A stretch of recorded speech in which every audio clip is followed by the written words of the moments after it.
네, 안녕하세요. 아이비라인 원장입니다. 오늘 주제는 미국 명문대 입학 어떻게 할 것인가, 입시 준비 어떻게 할 것인가에 대해서 2시간 동안 모든 것에 대해서 말씀을 드리도록 하겠습니다. 시작을 하버드 입학처장님의 말씀을 좀 코트해서 진행을 해보겠습니다. 하버드 입학처장님이 피츠시몬스 박사님이죠. 피츠시몬스 박사님이 이렇게 얘기했습니다. 미국 명문대학에 입학할 수 있는 길이 3가지가 있다. 하버드에서 버지니아까지 상위 30개 대학을 염두에 두고 말씀을 하셨습니다. 그러면 리버럴 아츠 칼리지까지 치면 한 상위 한 15개 정도 되겠죠. 그래서 총 한 45개의 명문대, 리버럴 아츠까지 이 대학에 입학할 수 있는 길이 3가지가 있다, 이렇게 말씀했습니다. 첫 번째가 아카데믹 엑셀런스입니다. 지적으로 탁월한 학생이에요. 예를 들었던 것은 사이언스 페어에 나가서 자기가 만든 기계 장치가 출품돼서 수상한 학생, 그 사례를 들었습니다. 그리고 포이트리 컨테스트 나가가지고 자기 시가 작품으로 받아들여져서 수상한 학생, 예를 들었습니다. 지적인 능력이 탁월해서 입학하는 케이스가 첫 번째 루트다. 근데 그것이 비율적으로 보면 10% 남짓이다, 이렇게 얘기했습니다. 두 번째 길이 있다. 그게 뭐냐면 액티비티의 엑셀런스입니다. 예를 들었던 것이 요요마예요. 타이와니스 아메리칸 첼리스트 아시죠? 이 요요마가 어렸을 때부터 첼로를 잘해가지고 그 액티비티가 탁월해서 하버드에 입학한 케이스를 예로 들었습니다. 이것도 근데 10% 남짓이다, 이거예요. 그래서 이분의 주제는 뭐냐면 약 70%에서 80%의 학생들은 어떤 아카데믹이든 넌 아카데믹이든 한 분야에 탁월해서 입학한 케이스가 아니고 골고루 준수한 수준의 퍼포먼스를 보인 학생들이다. 이게 이제 70에서 80%의 학생들이라는 것입니다. 그런데 중요한 것은 이분이 인터뷰에서 그렇게 말씀했어요. 입시 컨설턴트들이 얘는 will never get in, 절대 입학 못할 것이다 라고 했던 학생들 비율이 사실은 70에서 80%가 하버드를 다니고 있다라고 직접 말씀을 하였습니다. 제 유튜브 채널에 그 영상 번역해서 제가 올려놨습니다. 한번 보시기 바랍니다. 놀랍죠? 나름 전문가들이라고 하는 사람들이 얘는 절대 하버드에 입학하지 못할 것입니다 라고 얘기했던 학생들의 그 군이 하버드 지금 다니고 있는 학생들의 70에서 80%를 차지한다는 거예요. 대부분의 입시 컨설턴트들은 하버드 정도 가려면 한 분야에 탁월해야 된다, 그게 없으면 입학 못한다, 이런 식으로 얘기를 했는데 사실은 그게 아니라는 거죠. 준수한 수준의 전체적인 분야에서 골고루 다 잘했을 때 그런 학생들이 실제로 입학을 한다는 것이 하버드 입학처장님의 말씀입니다. 그러면 이 다방면에 다 준수한 수준의 퍼포먼스를 보였다. 그 다방면이란 그럼 뭐냐? 입시 요강에 나와 있듯이 내신도 좋고 테스트 성적도 좋고 그 다음에 액티비티도 잘하고 그리고 선생님들의 추천서 내용도 좋고 에세이도 좋고 인터뷰도 좋고 6가지죠. 입시 기준에 보면 이 6가지로 되어 있습니다. 이 6가지 카테고리에서 준수한 수준의 모습을 보여야 된다는 것입니다. 그 준수한 수준이라는 것은 추천서에도 평가 항목에 나오지만 제가 느끼기에는 최소 각 파트마다 상위 10% 이내에는 들어야 되지 않을까. 상위 1% 탁월하진 않더라도 최소 상위 10% 이내에 들어야 되지 않을까 싶습니다. 자, 거기에 대해서 그러면 오늘 하나씩 말씀을 드리도록 하겠습니다. 오늘 서브 토픽이 이렇게 되어 있습니다. 우선 목표 대학을 선택을 어떻게 그러면 할 것인가. 학교 선택부터 하고 그것이 우리에게 동기부여를 시켜줄 것입니다. 나의 목표가 분명해졌을 때.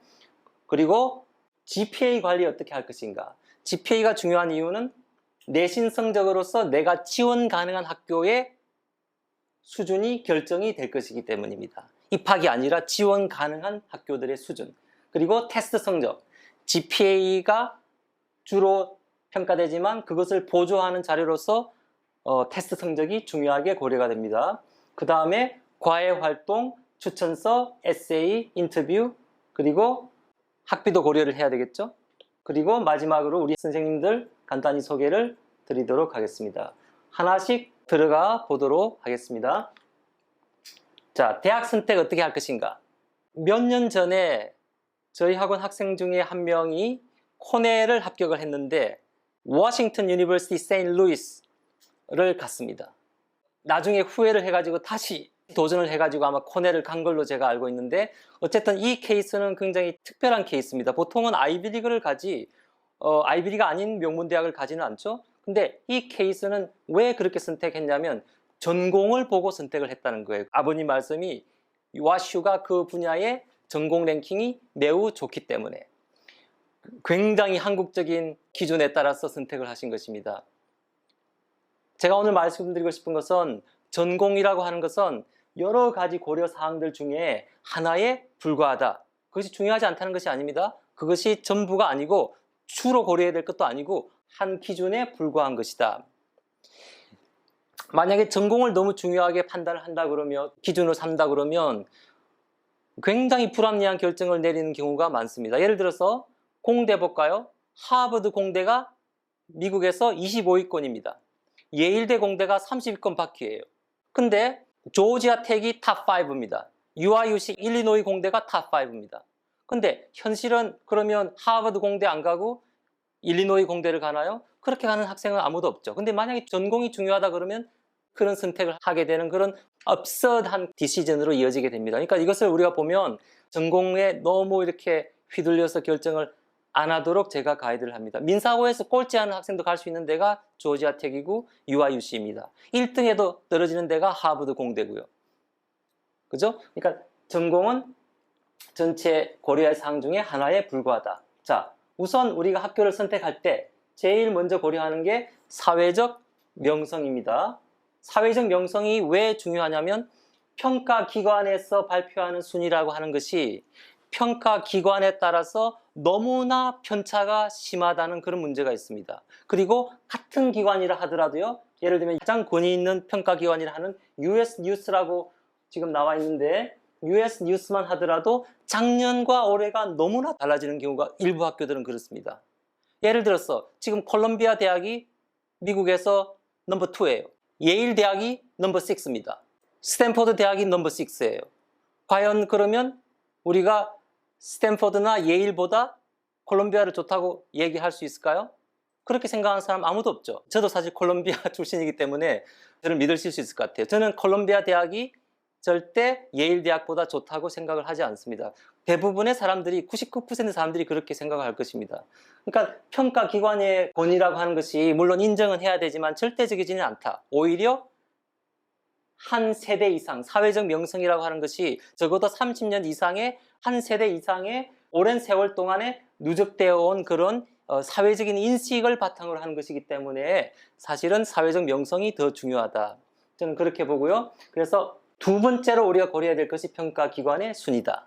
그리고 그것도 하나만 보지 말고, 제가 보는 것은 주로 US 뉴스하고 포브스는 보통 커리어, 대학 이후의 취업이나 인식 이런 쪽에 좀 비중이 맞춰져 있어요. 그래서 그것도 좀 고려하시고, 그리고 US 뉴스에서 발표하는 전 세계 대학 랭킹도 있습니다. 그러니까 전 세계의 컨텍스트에서 미국 대학의 순위를 평가한 것입니다. 그것도 참고를 하실 필요가 있습니다.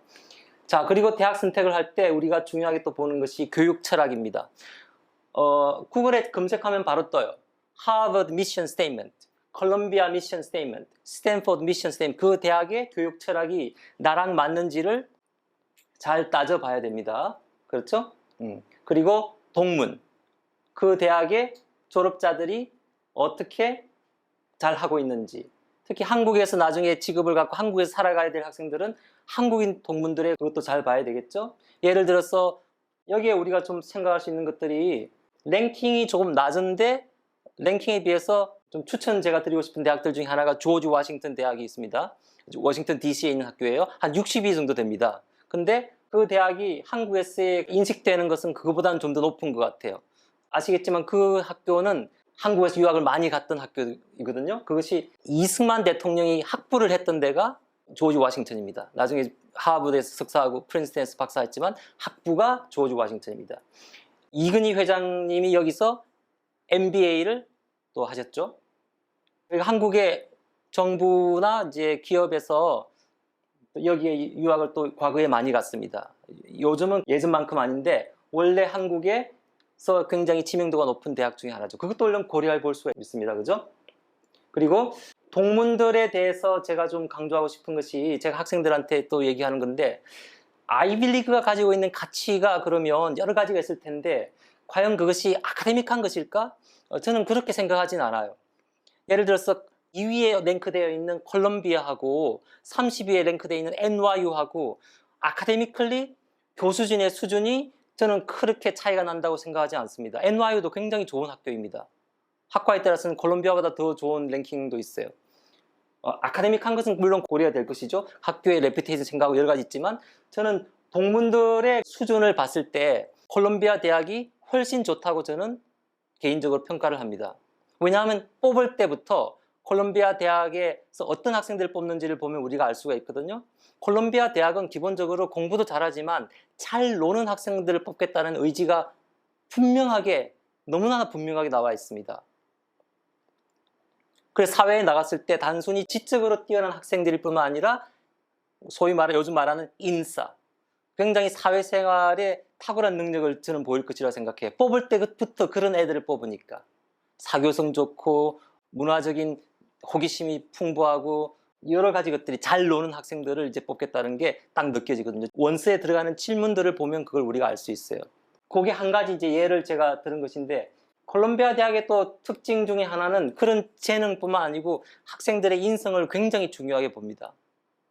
NYU도 물론 그렇긴 하지만 질문들을 봤을 때는 NYU는 일반적인 미국 대학에 비해서 그렇게 학생들의 인성을 중요하게 보는 것 같지는 않아요. 근데 콜롬비아 대학은 매우 중요하게 봅니다. 아이비리그 대학들의 특징이 그거예요. 하버드 입학처장님 말씀하신 대로 아이비리그 대학들에서 가장 특징적으로 나타나는 것이 학생들의 인성을 매우 중요하게 본다는 거. 퍼스널 캐릭터, 퍼스널리티 앤 캐릭터를 중요하게 본다는 거. 그래서 제가 느끼기에는 제가 이제 콜롬비아에서 이제 대학원 다닐 때 학생들 이제 TA 하면서 학부생들을 쭉 이렇게 상담하고 이렇게 채점도 하고 이렇게 많은 경험을 하다가 보니까 제가 느꼈는데, 콜롬비아 대학의 학생들이 지적으로 탁월하다? 저는 그렇게 생각하지 않습니다. 그 다른 학교들도 지적으로 탁월한 학생들이 많아요. NYU도 뛰어납니다. 특별하게 저는 그 구분할 수 있는 것이 콜롬비아 대학 학생들이 착해요. 좋아요. 인성이 좋습니다. 학부생들. 대학원은 뭐 크게 다르겠지만 학부생들은 그렇습니다. 그래서 사회에 나갔을 때 고등학교 때 어디 가서 한 명, 두 명 만나기도 쉽지 않았던 그런 정말 괜찮은 학생들을 1년에 1600명씩 들어오는 곳이에요. 사회에 나가서 정말 지도자가 될 수 있는 그런 훌륭한 인성을 갖고 있는 학생들이 거기에 1600명씩 들어오는 거예요. 그들을 나의 그 인맥, 자산으로 평생을 갖고 간다 생각해 보세요. 엄청난 가치입니다, 그것이. 공부를 배우고 거기서 교수들로부터 배울 수 있는 지적인 영감, 발전, 그것은 여기에 비하면요 굉장히 비중이 저는 낮다고 보거든요. 그래서 이것이 하나의 우리가 고려해야 될 사항이라는 거 제가 강조를 드리고 싶습니다. 그리고 환경, 내가 가는 학교가 내가 원하는 요소들을 갖추고 있는지, 나는 시골은 별로 마음에 안 든다, 도시인지 시골인지, 아니면 교회, 시외, 근교회 그런 곳인지 그것도 봐야 되겠죠. 취업률도 고려해 볼 수 있습니다. 진학률도 대학원 진학률도 고려해 볼 수 있습니다. 그리고 접근성도 고려해 볼 수 있겠죠. 교통, 그리고 전공. 물론 전공 제가 아까 말씀드렸지만 이게 절대적인 것은 아닌데 역시 그래도 중요하게 고려해야 될 요소 중 하나인 것은 분명합니다. 그래서 내가 가는 학교가 내가 원하는 전공에 좋은 프로그램을 갖고 있는지도 고려를 이제 해야 되겠습니다. 근데 여기에서 고려해야 될 것이, 우리가 지금 오늘 주제가 명문대 입시이기 때문에 명문대학일 경우에는 우리가 고려해야 될 요소들 중에 전공의 비중이 상대적으로 낮다, 이거를 제가 말씀드립니다. 일반 대학 경우에는 전공이 더 중요하다고 생각합니다. 왜냐하면 취업이 중요한 학교들이에요. 일반적인 대학들은 1학년 때부터 취업을 생각을 하고 학교에서도 관리를 하는 것 같습니다. 그래서 예를 들면 보스턴 유니버시티라든지 노스 이스턴 유니버시티라든지 이런 학교의 특징이 뭐냐면요, 학생들에게 한 학기 동안 인턴십 기회를 줍니다. 그래서 외국인 학생들로서 미국에서 기업에 가서 알바를 하기가 쉽지가 않습니다. 근데 보스턴 유니버시티라든지 노스 이스턴 같은 경우에는 그 필수적으로 그 코스를 택하게 돼 있어요. 그러니까 인터내셔널 학생들이라 하더라도, 외국인 학생들이라 하더라도 미국의 기업에서 인턴으로서 일을 해볼 수 있는 기회가 주어집니다. 근데 아이비리그 대학은 사실 그런 게 없죠. 그게 이제 특화된 그런 것들이죠. 근데 명문 대학이라고 했을 때 우리가 적어도 NYU 이상, 하버드부터 NYU까지, USC까지 이 명문 대학이라 했을 때는 커리어 쪽은 학교들에서는 별로 신경을 안 쓰는 것 같아요. 커리어는 여러분들이 그건 알아서 하면 된다 이거예요. 명문 대학의 경우에는 적어도 아이비리그 대학 같으면요, 철저하게 이 학생들의 기초 공부에 신경을 엄청 씁니다. liberal arts education이에요. 기초 교육에. 왜냐하면 이 기초 공부라고 하는 것이 굉장히 오래 가는 것이기 때문에 사회에 나가서 당장 써먹을 수는 없지만 길게 보고 그 기초를 확실하게 다져두는 거예요.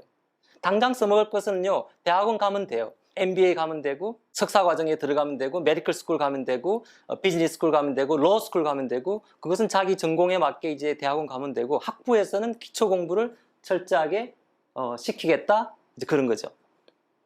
자, 그 다음에 또 고려해야 될 것이 생활 면에서 과연 내가 원하는 과외 활동을 충분하게 할 수 있는 것인가.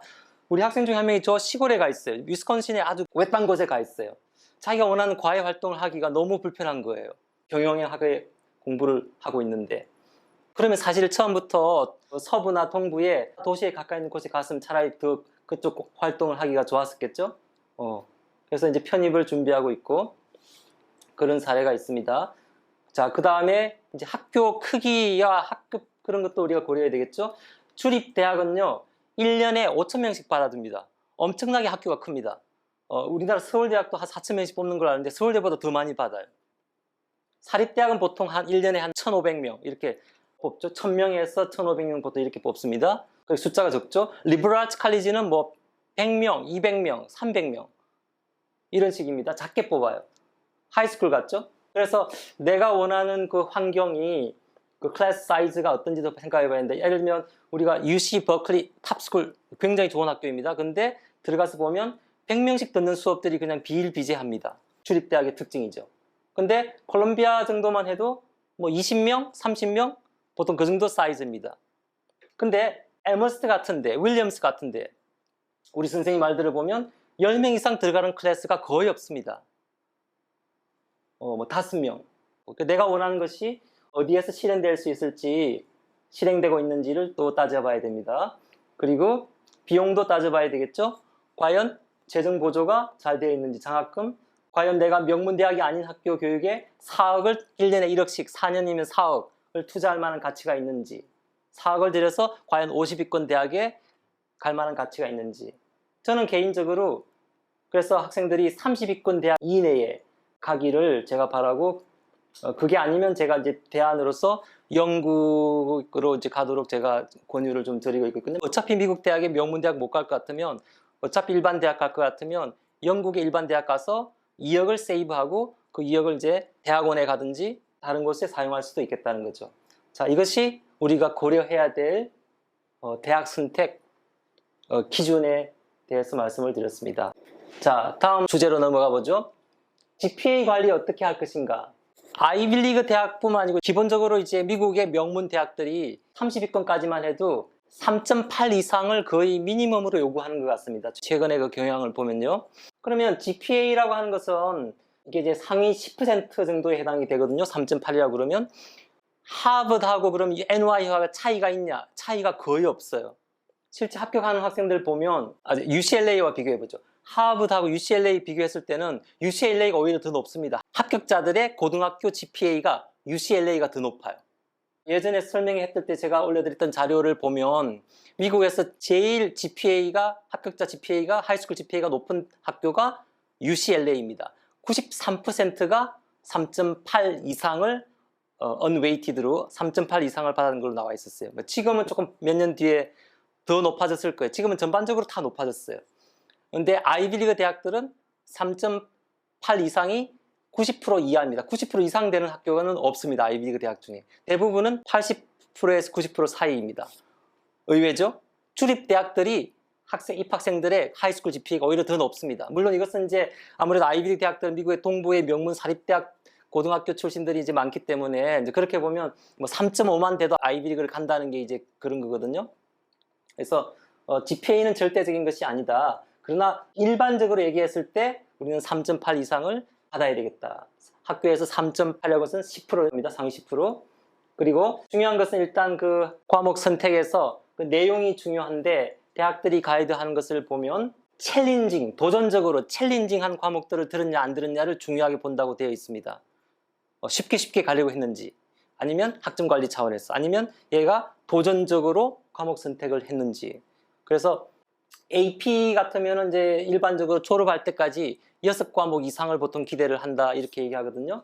그래서 11학년 때까지는 3과목은 최소한 들어야 될 것 같습니다.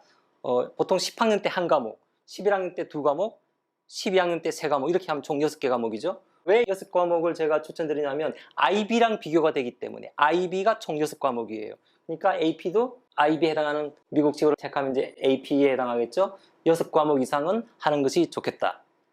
물론 거기에서 All A를 목표로 해야 되겠죠.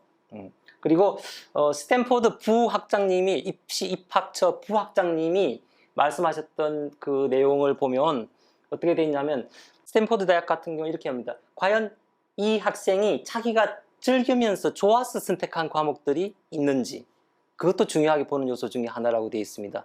학교에서 요구하는 리콰이어 된 것들 뿐만 아니고 내가 좋아서 한 것들, 그것이 미술이 될 수도 있고 음악이 될 수도 있고 컴퓨터 코딩이 될 수도 있고 재미로 한 과목들이 과연 적절하게 들어가 있는지, 그걸 중요하게 또 본다고 되어 있습니다. GPA 관리는 10학년 때부터 입시 과정에서는 중요하게 보기 때문에 9학년 GPA는 사실 그렇게 중요한 것은 아닙니다. 높이 나와도 되고 뭐 거기에서 B가 몇 개 있어도 사실 큰 문제는 없습니다. 중요한 것은 10학년 때 이후로 그것이 잘 관리가 되어 있는지, 그걸 이제 중요하게 봅니다. 최근 2년 성적을 중요하게 본다고 가이드에도 나와 있거든요. 입학처들에서 발표한 내용에도 보면. 그래서 9학년 때 학생들이 중요하게 생각해야 될 것은 지금 당장의 학점이 중요한 게 아니고 내년부터 10학년부터 점수를 잘 받기 위해서 그 기초 공부를 철저하게 해두는 거죠. 수학 그리고 작문, 그죠? 매스하고 라이팅이 결국 나중에 점수에 큰 영향을 미치기 때문에 9학년 때는 거기에 좀 더 집중을 했으면 좋겠습니다. 자, 다음 시험 준비 그러면 어떻게 할 것인가? 자, 코로나 시기 이후로 시험의 비중이 상당히 약해졌습니다. 아시겠지만 미국에 지금 거의 모든이라고 해야 되겠네요. 제가 모르는 학교가 있을 수도 있으니까, 하여튼 제가 알고 있는 학교들 중에서는요, 모든 학교들이 SAT가 지금 옵셔널입니다. 또는 옵셔널 또는 고려 안 한다 이렇게 돼 있습니다. 그래서 지금 SAT의 비중이 상당히 낮아졌어요. SAT든 ACT든. 그리고 AP 시험은 이제 물론 이제 고려를 하는데 이게 또 요구되는 학교들은 없어요. AP를 요구하는 학교는 없어요. 그러니까 이것도 이제 참고고, IB는 어쩔 수 없이 학교에서 하는 거니까 예상 점수가 프리딕트 스코어가 나올 수밖에 없는 거고, 근데 예전에 비해서는 이 비중이 상대적으로 낮아진 것은 분명한 것 같습니다. 근데 어쨌든 이제 지금 코로나 시기가 지나고 이걸 다시 요구를 할 때 대비해서 예전의 기준을 말씀을 드리면, NYU 같으면 30위권 대학 같으면 1500점 이상이 기대가 됩니다. 탑30 스쿨스는 30위권까지는 1500 이상이 기대가 됩니다. 그 다음에 탑20 스쿨, UC 버클리 이상, 아이비리그부터 UC 버클리까지는 1550 또는 그 이상이 기대가 됩니다. 물론 합격자들 보면 NYU에 1470점으로 우리 학생 합격한 학생도 있고 코넬에 1510점으로 합격한 학생도 물론 있습니다. 근데 이제 일반적인 케이스를 봤을 때는 대부분은 이렇다 하는 것이 이제 기준입니다. 그 다음 AP 같으면요, NYU 같으면 USC 같으면 4점 이상, 11학년 때까지 3과목 이상에서 각 과목별로 4점 이상이 요구가 됩니다. 탑20 같으면 아이비리그 대학들 포함해서 3과목에서 5점이 기대가 됩니다.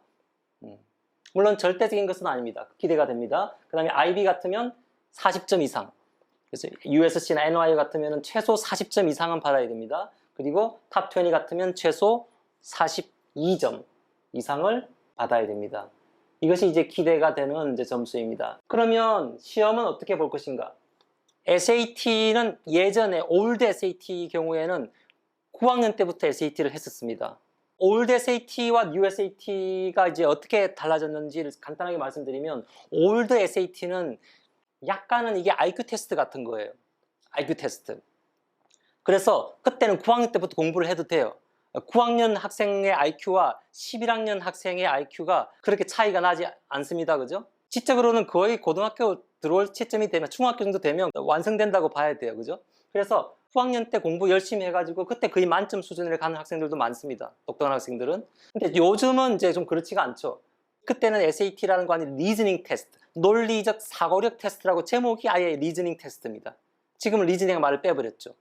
그래서 지금은 약간 옛날에 한국식으로 배경 지식으로 문제를 푸는 것 주로 이제 그런 식으로 좀 바뀌어 있는데, 물론 리즈닝도 좀 필요하지만 아주 기초적인 수준의 리즈닝입니다. 그래서 지금은 예전같이 머리로 푸는 게 아니고 칼리지 보드에 회장님이 공언한 대로 expand education opportunities, 교육의 기회를 확대하겠다. 그래서 공립학교 학생들도 충분히 접근 가능한 쉬운 시험을 내겠다.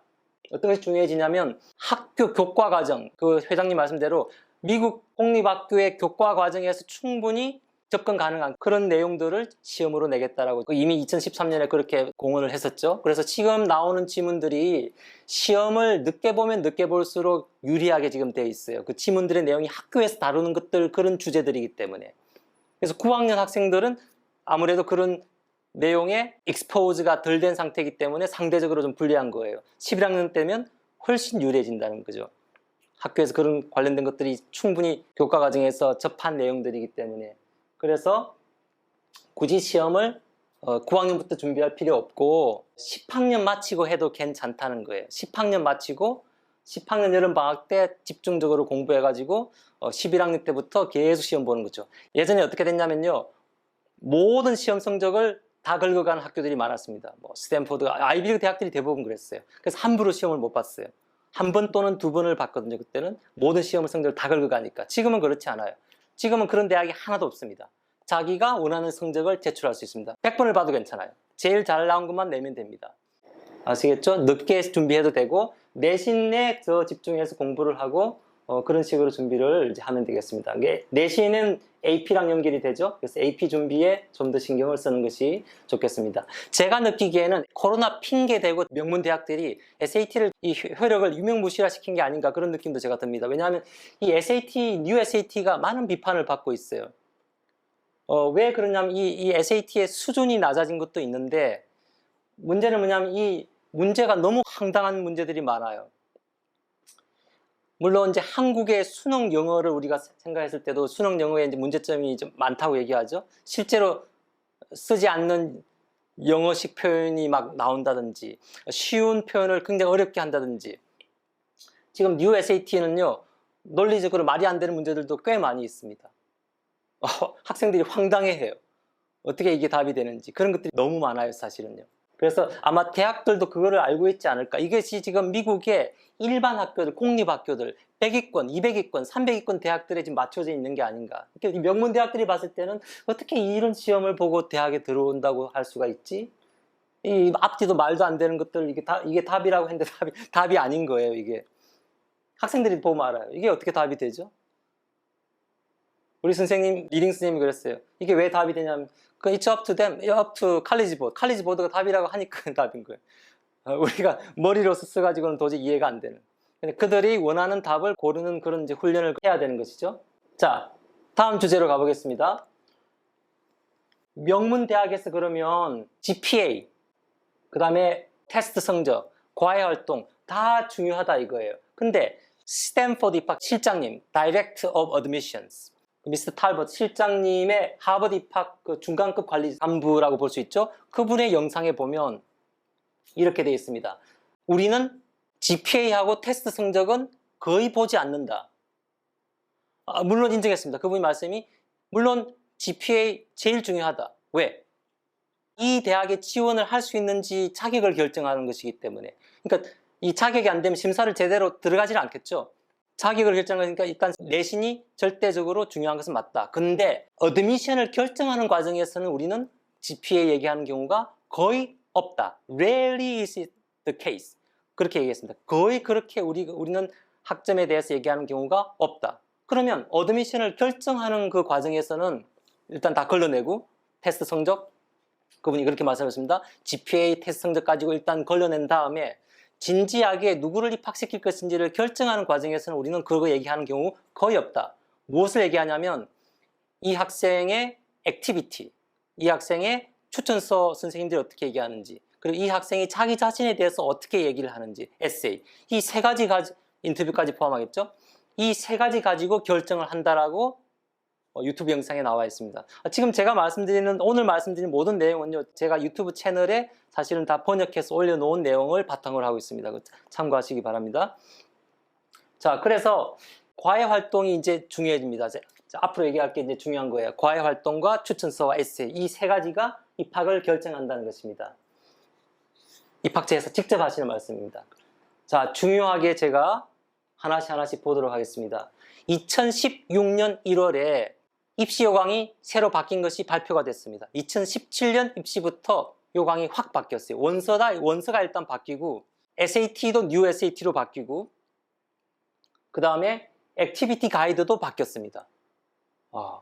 그래서 그 액티비티 가이드에서 그 이전과 이제 특징적으로 바뀐 것이 이 Turning the Tide 리포트라고 하는 2016년 1월에 나온 이 리포트에 잘 나와 있습니다. 그리고 2018년에 나온 Turning Tide 리포트 2가 또 있습니다.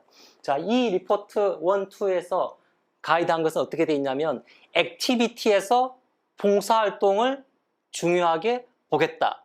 가이드에 나와 있습니다. 그럼 이 가이드를 누가 발표했느냐?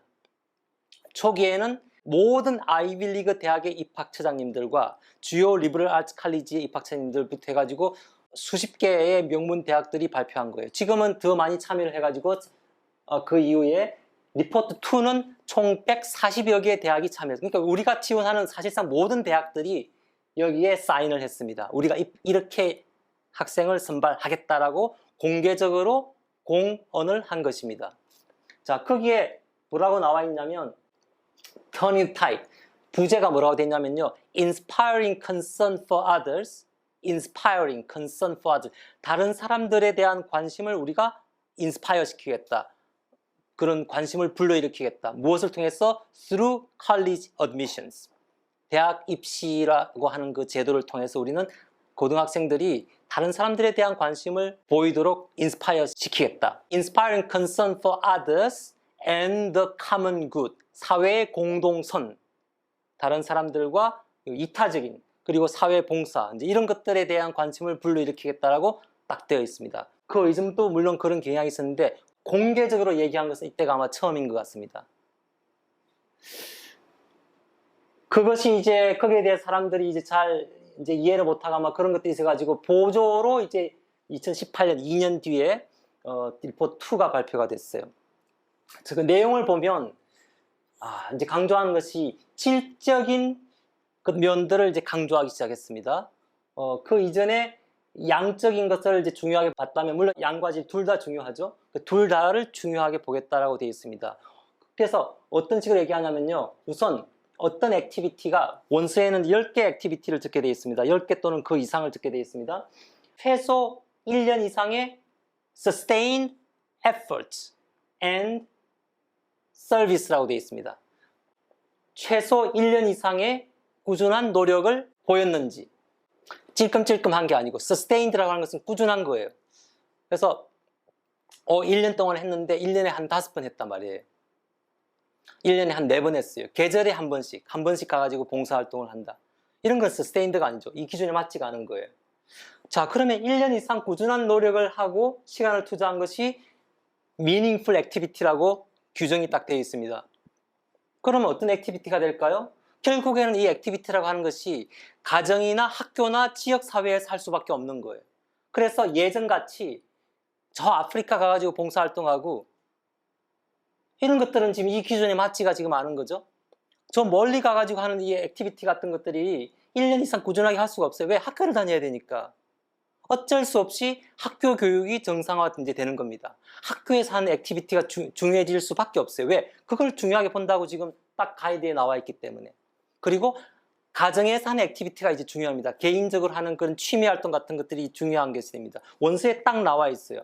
Personal commitment라고 되어 있던 것 같습니다. 그런 것들이 이제 중요하게 2017년부터 고려가 된 거예요. 그리고 두 번째로 이것이 authentic 해야 된다고 딱 정의가 내려졌습니다. 스펙 쌓기용으로 한 것인지 게임 서비스 이런 식으로 표현을 했던데 보니까 이것이 스펙 쌓기용으로 한 것인지 자기가 원하지 않았는데 아니면 진짜 원해서 한 액티비티인지 그거를 중요하게 본다고 딱 나와 있습니다. 질적인 걸 본다는 거죠. 몸은 거기에 매주 주말마다 가서 봉사활동을 하고 있는데 그게 이 학생이 즐겼다는 느낌이 안 드는 거예요. 그래서 몸만 가 있고 내 마음은 딴 데 가 있는 거예요. 대학에서 과연 그거를 판단할 수 있을까요? 저는 판단할 수 있다고 봅니다. 왜냐하면 저도 이 일을 오래 하다 보니까 딱 보면 알 수 있어요. 얘가 좋아서 한 건지 아닌가. 대학마다 그것을 판단하는 그런 기법이 아마 있을 겁니다. 이게 좋아서 했다, 억지로 했다, 그것들이. 예를 들면 저 같은 경우에는 그렇게 보죠. 진정으로 그걸 좋아서 했다고 그러면 그 아웃풋이 나와야 될 거예요. 아웃풋이 없이 그냥 시간만 때우는 식으로 할 수는 없거든요. 아웃풋이 나왔을 테고, 그리고 이것이 학교에서 한 액티비티라 그러면 진정으로 좋아서 열정적으로 한 것 같으면 그 추천서에 어떤 식으로든지 명시가 되어 있었을 겁니다. 추천서가 보통 3개가 들어가니까 어디서든지 거기에 명시가 되어 있었을 거예요. 여러 가지 기법이 아마 있을 겁니다. 좋아서 한 건지 싫어서 한 건지. 한 사례를 좀 들어보죠. 우리 학생 중에 한 명이 비디오 게임을 자기가 잘하는 것이 있었어요. 서울시 대표로 뽑혔습니다. 그 전국대회에 나갔어요. 서울시 대표로 수상을 했고 전국대회에서는 수상을 못했는데 어쨌든 전국대회에 나간 그 케이스입니다. 중요한 액티비티입니다. 그 학생 같은 케이스는 아까 말씀드렸던 조지 워싱턴 대학에 4년 풀 스칼러십을 받았습니다. 4년 동안 학비를 하나도 안 내고 기숙사비까지 다 면제시켜주는 그 학생이 제일 중요한 액티비티로 내세웠던 게 비디오 게임 한국 서울시 대표로 나간 거. 얼마든지 그 얘기 해도 됩니다. 자, 그러한 케이스가 제가 올려드린 영상에도 나오는데 아이비리그 대학의 다트머스 칼리지의 입학처에서 뭐라고 그러냐면 F1 레이싱카 만들기 아시죠? 자동차 경주 F1 레이싱카 그 모델 그 모형 그거 만들기에 완전히 빠져 있어요. 중요한 액티비티라고 그랬습니다. 유튜브 채널 거기 나옵니다. 한번 보시기 바랍니다. 중요한 액티비티예요. 예일 대학에서 중요한 액티비티로 얘기했던 거 큰아이인데 동생들 돌봐요. 엄마 아빠 맞벌이 하시니까 동생들 학교에서 픽업해가지고 엄마 아빠 오실 때까지 돌봐주는 거예요. 숙제 돌봐준다고 그랬었어요. 예일 대학에서 중요하게 얘기했던 액티비티입니다. 근데 사람들은 이것을 별거 아니다 생각하는데 엄청나게 희생적인 지금 액티비티예요. 왜냐하면 이게 엄마 아빠가 월요일만 회사 가는 게 아니고 최소한 월화수목금 갈 거 아니에요. 그러면 얘는 방과 후 활동이 아마 전무할 거예요. 그렇죠? 매일매일 동생들 봐야 되니까. 엄마 아빠가 그 가정부를 쓸 형편이 아마 안 됐겠죠? 맞벌이 하시면서 집안 형편이 그렇게 좋지는 않을 거예요. 그러면 큰아이가 동생들이라고 그랬는데 최소한 2명 이상이겠죠. 3명일 수도 있습니다. 미국에 아이들 많으니까. 그러면 이 학생이 얼마나 고등학교 전 시기를 가족을 위해서 희생했는지를 우리가 알 수가 있죠. 가장이 아닌데 가장의 그 책임을 일부를 자기가 또 맡아서 리더십을 발휘한 겁니다. 그래서 이것이 선생님들의 그 추천서에도 반영이 되어 있을 테고 예일 대학에서는 이 학생이 액티비티가 왜 없는지에 대해서도 충분히 이해를 했을 때고 근데 이 액티비티가 굉장히 감동적이었기 때문에 아마 뽑은 케이스라고 제가 짐작이 됩니다. 반영이 될 수밖에 없어요. 왜? 추천서에 그러한 항목이 있습니다. 이 학생이 카운셀 리포트의 그 3가지 섹션 보면 마지막 섹션에 뭐라고 되어 있냐면 이 학생이 집에서 또는 커뮤니티에서 어떤 책임을 떠맡아서 부담을 갖고 있는 그런 게 있으면 적어달라고 카운셀러 선생님한테 그 질문지가 나와 있습니다. 그럼 이 학생은 방과 활동 전혀 못하고 왜 매일매일 집에를 갈 수밖에 없는지에 대해서 그 설명이 들어갔겠죠? 3년 동안, 4년 동안, 그죠? 우리가 생각하는 액티비티가 과거와 같이 어떤 기관에서 공식적으로 시간을 인정받고 그런 것만이 액티비티가 아니고 내가 개인적으로 집에서 하는 액티비티, 그것도 중요한 액티비티라는 것입니다. 그리고 학교에서 하는 액티비티, 중요한 액티비티라고 말씀드릴 수가 있습니다. 자, 그 다음 그러면 액티비티의 종류들은 그럼 어떤 것이 있느냐 제가 말씀드리면 크게 3가지로 우리가 구분해 볼 수가 있어요. 아카데믹한 게 있겠죠? 아카데믹한 거. 그 다음에 넌 아카데믹, 엑스트라 커리큘러가 있겠죠? 그리고 개인적인 것이 있습니다. 그래서 뭐 리서치 컴피티션 나가가지고 수상을 했다. 예를 들어서 작년에 우리 코넬 입학한 학생 같은 경우에는 우리 선생님과 같이 그 논문 작성해가지고 유명 논문 저널의 제1저자로 등재가 됐습니다. 그런 케이스. 그리고 컴피티션 나가가지고 AMC 나가가지고 굉장히 고득점을 받은 케이스. 디베이트 나가가지고 이번에 우리 지원한 학생 중에 한 명은 UN에서 주최하는 거기에서 최종 라운드까지 가서 상 받은 학생이 있습니다. 그런 케이스. 티칭 어시 이게 다 아카데믹한 것들이에요. 그죠? 튜터링. 근데 엑스트라 커리큘러 같으면 스포츠, 아트, 뮤직, 종교 관련된 액티비티, 교회에서 하는 거, 뭐 절에서 하는 그런 액티비티, 그거 다 중요한 액티비티입니다. 그리고 퍼스널, 아까 말씀드린 허비 같은 거, 게임, F1 레이싱카 막 만들기 빠져 있고 그런 것들 다 중요한 액티비티라고 대학에서 고려하는 것입니다. 근데 저는 이제 학생들한테 강조하는 것이 한국 학생들이 아카데믹한 것이 상대적으로 강해요. 그래서 이 아카데믹한 것은 굉장히 탁월하지 않으면 좀 두드러지기가 좀 힘듭니다. 왜냐하면 티피컬한 에이시안, 전형적인 에이시안, 스테레오티피컬한 에이시안의 모습이 오히려 여기에서 나타나 버릴 수도 있어요. 그래서 오히려 역으로 자신의 개성을 보인다고 하면 차라리 저는 스포츠에 좀 신경을 쓰는 것이 좋을 수도 있습니다. 한국의 개인적인 이제 문화적인 컬처럴 아이덴티티 그런 것들을 이제 반영을 하는 스포츠 같으면 이제 태권도 같은 게 있겠죠. 태권도 좋습니다.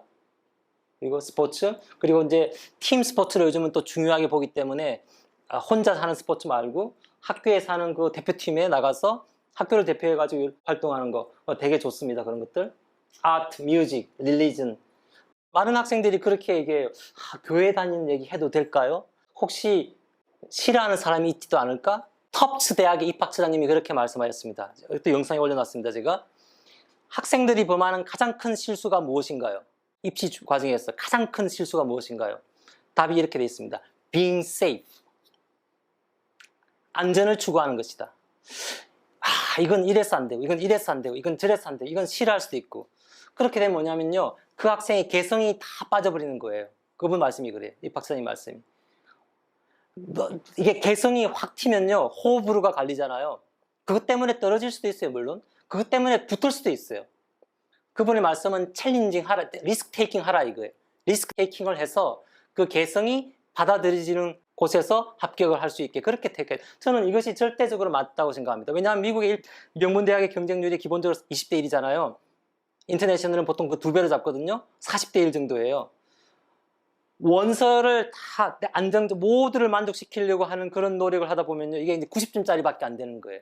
오케이, 좋아요. 90점짜리. A, 좋아요. 최종 단계까지 가요. 최종 단계까지 가가지고 선택을 못 받는 거예요. 개성을 어필하고 튀어도 됩니다. 그것 때문에 호불호가 갈려서 그것 때문에 떨어진다 하더라도 그것 때문에 붙을 수 있는 학교들이 나와야 돼요. 리스크 테이킹에서 일부 학교에서는 그것 때문에 99점짜리 원서를 쓰고 일부 학교에서는 fail, 그것 때문에 60점짜리 원서가 되는 한이 있더라도 그런 식으로 챌린징을 해야 되지 being safe 그렇게 소심하게 나가서는요 결국 최종 단계에 가가지고 웨이팅에 걸리든지 떨어지든지 이렇게 그 취지로 말씀하신 것이 터프츠 대학의 입학처장님이 그 말씀을 하셨습니다. 그래서 저는 개성을 얼마든지 어필해도 된다 이제 이렇게 생각을 합니다. 몇 년 전에 우리 콜롬비아 간 학생 같은 경우에는요 보이그룹의 아이돌, 보이그룹의 팬클럽에서 활동한 학생이에요. 이런 거 얘기해도 될까요? 제가 콜롬비아 대학 원서를 보여줬어요. 이런 거 얘기하라고 지금 돼 있지 않냐고. 콘서트, 지난 1년 동안 너가 가장 즐겼던 콘서트 2개 이상 적어야 돼요. 쇼스, 뮤지컬, 오페라 등등. 적게 돼 있어요. 원서에 적게 돼 있어요. 그거를 꼭 적어야 돼요. 꼭 적게 돼 있습니다. 그거에 애들이 막혀버려요. 왜냐하면 나는 그런 걸 잘 싫어하니까. 콜롬비아 대학은 아까 말씀드렸듯이 잘 노는 애들 뽑겠다는 게 원서에 딱 나와 있습니다. 노는 것이 나쁜 것이 아닙니다. 학부모님들이 저도 과거에는 그런 선입견이 있었는데 뭔가 노는 것은 대학 입시에 조금 숨기고 싶은 나의 면이다 이런 것들이 이제 편견으로서 우리에게 좀 뿌리 박혀 있습니다. 그래서 아이들의 가이드를 할 때 우리식으로 생각을 해서는 안 되겠다는 거죠. 미국 입학처에서 보는 그 시각에서 가이드를 해야 됩니다. 그들이 원하는 것이 무엇인지를. 당연히 그분들은 공부만 잘하는 학생들을 뽑고 싶어 하지 않습니다. 잘 노는 학생들을 뽑고 싶어 합니다. 자, 그 다음에 기타, 탤런트라든지 ability, skills, 뭐 certificate, membership 같은 거 자기를 보여줄 수 있는 자기의 능력과 잠재력을 보여줄 수 있는 개성을 보여줄 수 있는 여러 가지 것들을 다 원서에 표출을 해야 됩니다. 과외활동, 그게 다 과외활동에 들어갑니다. 공부 이외, 과외활동의 정의란 그러면 무엇이냐? Everything outside of the classroom. 클래스룸 밖에서 벌어지는 모든 일이 과외 활동입니다. 누가 말씀했냐고요? 예일대학교 어시스턴트 다이렉터가 하신 말씀입니다. 이것도 영상에 제가 올려놨습니다. 정의가 딱 내려져 있어요. Everything outside of the classroom. 클래스룸 밖에서 벌어지는 모든 일. 그러니까 게임하고 놀고 팬클럽 활동하고 이런 것들도 다 중요한 액티비티가 되는 것입니다. 자, 다음으로 넘어가 보겠습니다. 과외 활동보다 더 중요한 게 있습니다. 결국에는 최종 단계에 가면 저는 그렇게 딱 얘기하는 입학처장님은 안 계신데 제가 느끼기에는 과외 활동조차도 최종 단계 누구를 뽑아야 될지를 결정하는 단계에 가면은요 다 뛰어날 거라는 생각이에요. 다 뛰어나다는 거예요. 그래서 걔네들 중에 그럼 둘 중에 누구를 뽑아야 될 것인가?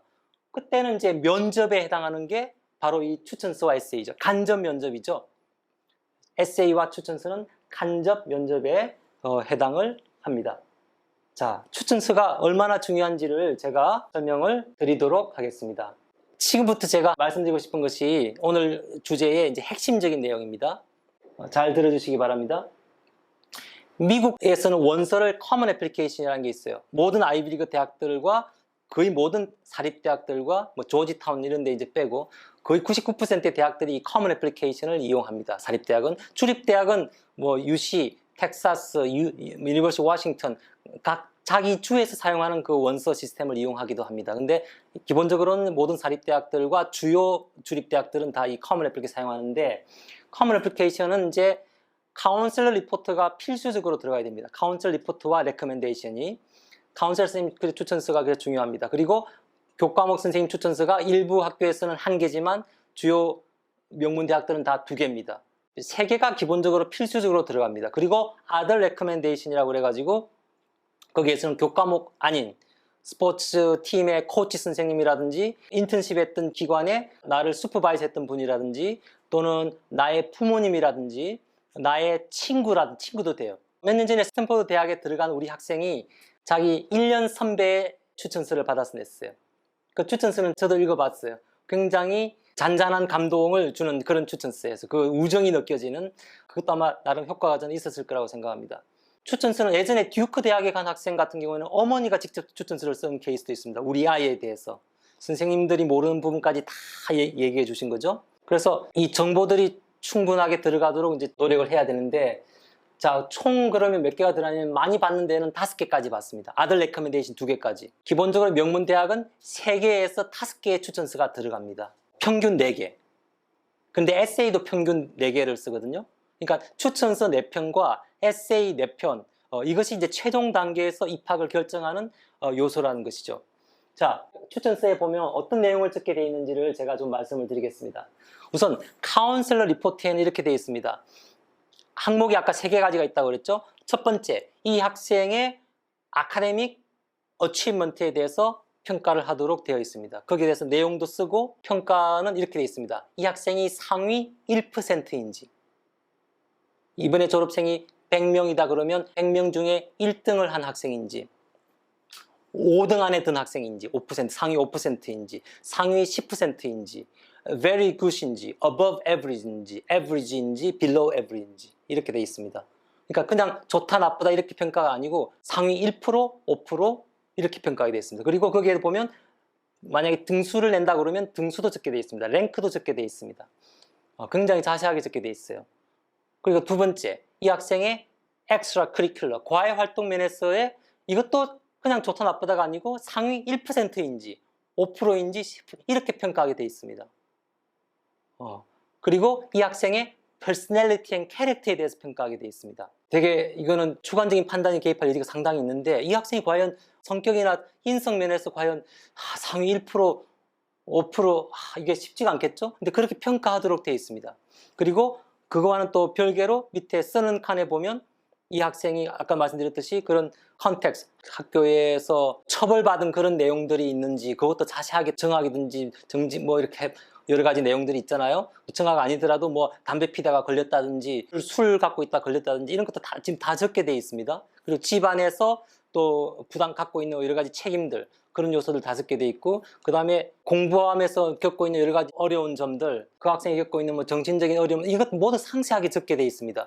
추천서가 그냥 대충 적게 되어 있지가 않거든요. 그래서 그것이 카운슬 리포트입니다. 근데 사실은 카운슬 리포트보다 더 중요한 것이, 더 디테일하게 나온 것이 교과목 추천서입니다. 카운슬러 선생님은 1년에 몇 번 보지를 않죠, 사실 학생들이. 그러니까 그 학생에 대해서 정확하게는 알 수가 없어요. 교과목 선생님은 그 학생을 최소 한 학기에서 1년, 2년에 걸쳐서 가르친 선생님들입니다. 항상 보고 있어요. 그러니까 이 학생에 대해서 깊이 얘기를 해줄 수가 있습니다. 항목이 총 15가지 항목으로 평가를 하게 되어 있습니다. 자, 근데 이 항목이 어떻게 되어 있냐면요, 아카데믹한 것이 3분의 1이고 personality and character, 인성에 대해서 3분의 1을, 성격이나 인성에 대해서 생활면에서 3분의 2가 배정이 되어 있습니다. 예를 들어서 아카데믹한 것들은 이런 것들이에요. 아카데믹 어치먼트, 지금까지 어치먼트가 어떠냐, 이게 사실은 GPA죠. 거기가 GPA로 대변됩니다. 근데 그거 GPA라고 하는 것이 1등을 했다, 상위 1%다, 상위 5%다, 이것이 15가지 항목 중에 하나에 불과합니다. 그러니까 학생들이 그렇게 얘기해요. 아, 내가 1등을 했기 때문에 추천서 잘 나올 거예요. 반드시 그렇지 않을 수도 있다. 왜? 어쩔 수 없이 다른 항목을 평가할 수밖에 없기 때문에. 공부 잘한다고 해서 다른 것들도 다 좋게 평가한다는 보장이 없죠. 두 번째 보세요. Intellectual Promise. 지금까지는 이 학생이 굉장히 잘 해왔지만 수업을 해보면 알잖아요. 이 학생이 선행학습을 통해서 등등 해가지고 성적이 잘 나온 걸 수도 있고, 이 학생이 브릴리언스가 보여지는 창의적인 면이라든지, 이 학생의 통찰력이 보인다든지, 앞으로 지적으로 발전할 가능성이 높은지는 또 별개의 문제죠. 성적이 상위 한 10%밖에 안 되는데 사실은 상위 1% 수준의 탁월한 모습을 보였다. 여기에 그러면 높은 평가를 해줄 수 있을 것입니다. 이것도 아까 말씀드린 대로 그냥 좋다 나쁘다가 아니에요. 얘가 상위 1%냐, 5%냐, 10%냐 이렇게 물어봐요. 당연히 명문대 가려면 상위 10% 안에는 들어야 되겠죠. 되도록이면 5% 안에 들도록 노력을 해야 될 것입니다. 그리고 quality of writing, 라이팅 실력이 어떠냐. 이 학생이 외국 인터내셔널 학생이고 라이팅은 영어가 실력이 좀 안 돼서 좀 떨어진다, average다. 나중에 애플리케이션 에세이에서는요, 너무나 글을 잘 써버린 거예요. 그것도 이상하죠. 학교에서 선생님 평가는 라이팅이 별로 안 좋은데 영어 실력은 거의 미국인 상위 1% 안에 드는 정도의 퀄리티가 나오는 거예요. 이상하죠, 이거. 지금 미국 대학에 이제 많은 문제가 워싱턴 포스트 기사 이런 것들 보면 나와 있는데, 미국도 마찬가지입니다. 학부모님들이 다 대학을 나오신 분들이 돼가지고 너무 많이 개입을 한다 이거예요. 왜냐하면 자기들이 다 예전에 써봤던 것이, 애플리케이션 에세이에 너무 많이 개입을 한다. 그것이 입학처에서 하는 말씀입니다. 워싱턴 포스트 인터뷰에도 그런 내용이 나와요. 그래서 요즘의 대학들은 quality of writing, 이 학생의 그 에세이의 그 수준을 평가하기보다는, 과거에는 그런 경향이 있었는데 지금은 글을 잘 쓰고 못 쓰고 보다는 그 글 이면에 나타나는 그 학생이, 그 사람 그 자체가 어떻게 나타났는지 그거를 보고 평가를 하기 위해 노력을 한다라고 되어 있습니다. 어쩔 수 없이 지금 부모님이 개입을 너무 많이 한다는 거예요. 현실인 거예요. 그렇다고 해서 그게 느껴진다고 해서 이 학생을 떨어뜨릴 수는 아마 없다고 봅니다. 왜냐하면 어느 집이나 마찬가지로 그런 것들을 다 학부모님들이 또 보기 때문에.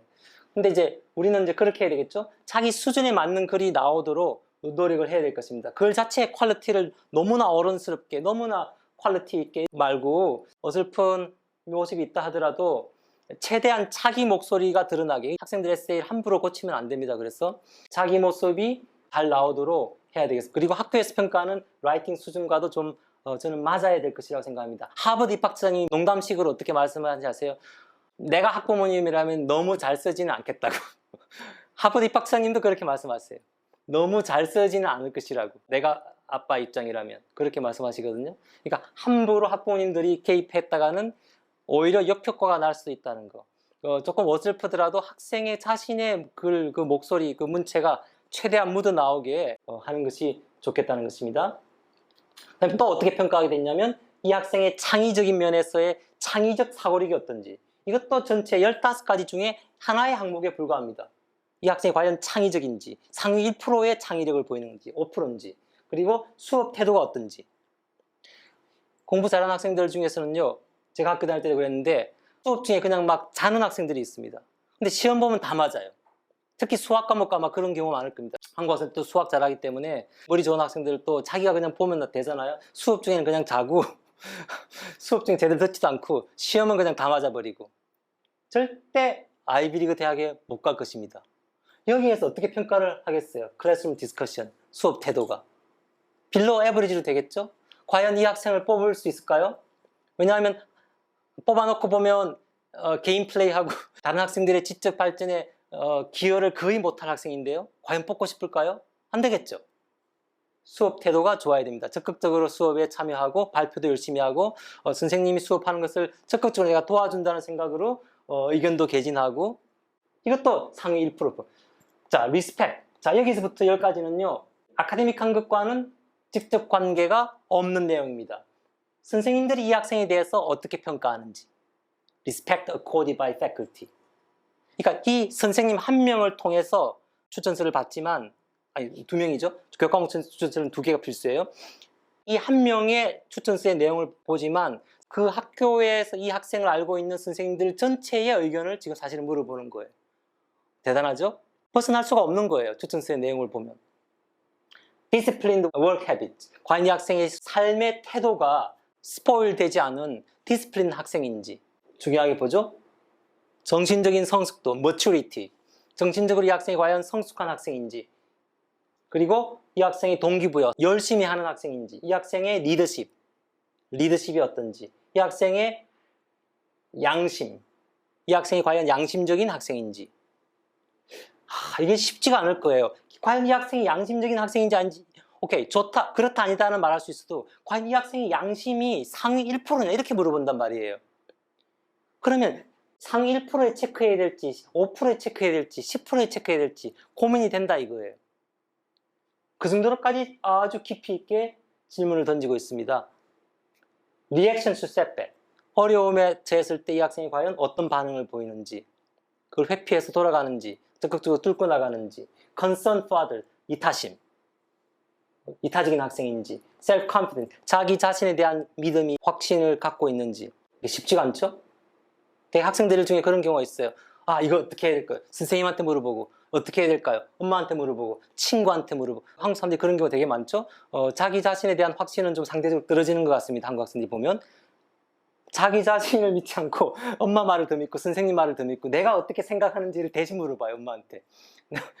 그런 학생들이 많습니다. 내가 어떻게 생각해야 되는지를.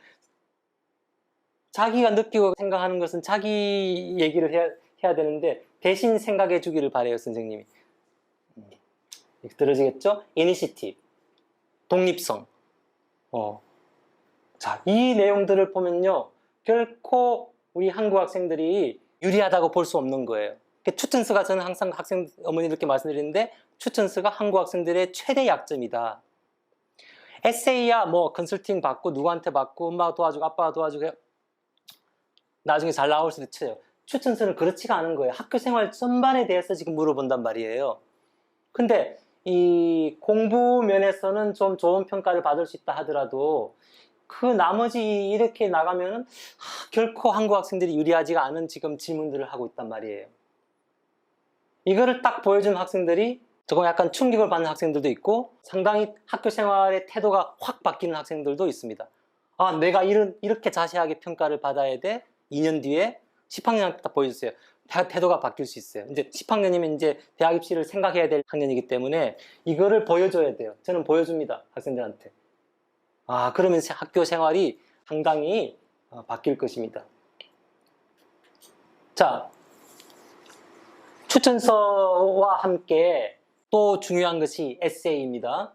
저는 이제 5대5로 중요하다고 보는데 6대4로 볼 수도 있겠죠. 왜냐하면 추천서를 또 안 받는 학교들이 있습니다. 예를 들어 대개는 미국의 주립대학은 공립학교 학생들이 가는데 공립학교에서 추천서 받기가 참 힘들죠. 선생님들 학생 일일이 제대로 모르는 경우가 거의 대부분이기 때문에 그래서 그런 경우에는 이제 에세이가 절대적으로 중요한 것입니다. 예를 들어서 UC 버클리 LA 추천서가 안 들어가요. 추천서를 낼 수가 없습니다. 그러면 UCLA, 버클리 같은 데 가는 학생들은 액티비티하고 에세이가 사실은 입학을 결정하는 것입니다. 근데 아까 말씀드렸듯이 액티비티라는 것은 최종 단계에 가면 다 좋기 때문에 거기에서는 결국 에세이가 절대적인 기준이 되는 것입니다. 자, 에세이 그러면 어떻게 쓸 것인가? 제가 말씀을 드릴게요. 에세이를 쓸 때는 4대 원칙이라고 하는 것이 있습니다. 이건 제가 정했는데 일단 4대 원칙이 있습니다. 첫 번째 중요한 원칙은요. 학생들이 에세이를 제뉴인하게, 진실하게 써야 됩니다. 진정성, 가식적으로 에세이를 쓰는 학생들이 많은데 진정성 있게 에세이를 써야 됩니다. 솔직하게, 아주 솔직하게 자기 고백식으로 에세이를 쓰는 것이 좋습니다. 그래야 나를 다 보여줘야, 투명하게 보여줘야, 오픈시켜야 그분들도 자기를 열고 열린 마음으로 나를 평가해서 받아들일지 말지를 결정을 할 수가 있는데, 이게 닫혀 있으면 안 된다는 거죠. 포장이 되어 있어서는 안 된다는 거죠. 투명하게 다 보여주라는 것이죠. 그 두 번째, 자기 에세이는요, 내면에 관한 것을 보여주는 것입니다. 겉으로 보여지는 것이 아닙니다. 겉으로 보여지는 것은 원서에 다 나와요. 어떤 액티비티 했고, 뭐 수상 경력이 어떻고, 결과가 어떻고, 표면적으로 드러나는 것이 아니고 내 내면의 모습을 보여준다. 그러니까 에세이는 나의 내면에 있는 그 생각과 감정의 표현입니다. 에세이라고 하는 것이, 저는 감정이 더 중요하다 생각해요. 생각도 물론 중요한데 나의 그 감성이 에세이에 어필이 돼야 됩니다. 감성이 중요합니다. 그러니까 나의 심리, 감정, 나의 그 가치관, 기호, 선호도, 이런 내가 어떤 것에 기뻐하고 어떤 것이 예민하게 내가 굴고 어떤 것을 내가 재미있어하고 어떤 것을 또 재미없어하고, 나의 감성적인 부분, 내면에 있는 그 깊이 있는 나의 그 모습을 보여주기 위해서 노력을 해야 됩니다. 그 다음에 에세이가 재미있어야 되겠죠.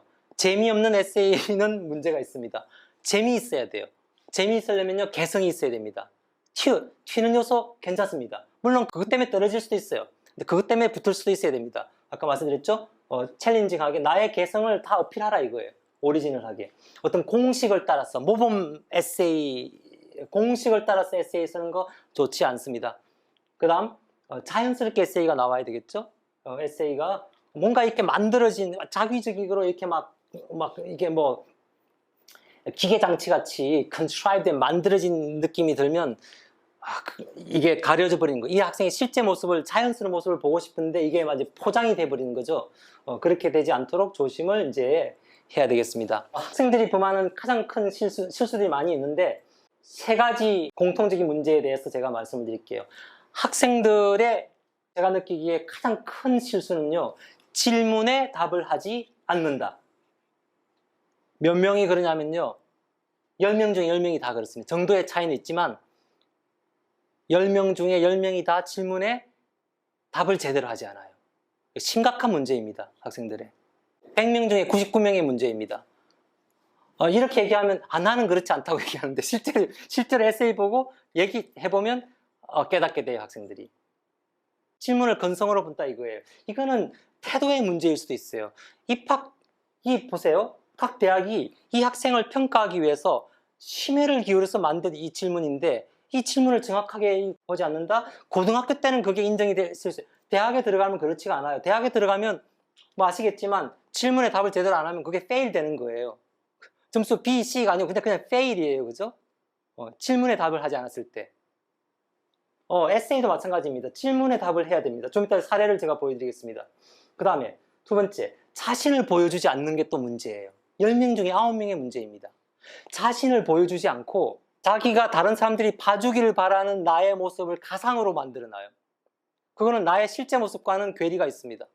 그 만들어진 나의 모습을 포장을 해서 이제 그거를 보여주려고 하는 거예요. 그러니까 대학들은 읽는 사람 입장에서는 너무나 답답한 거예요.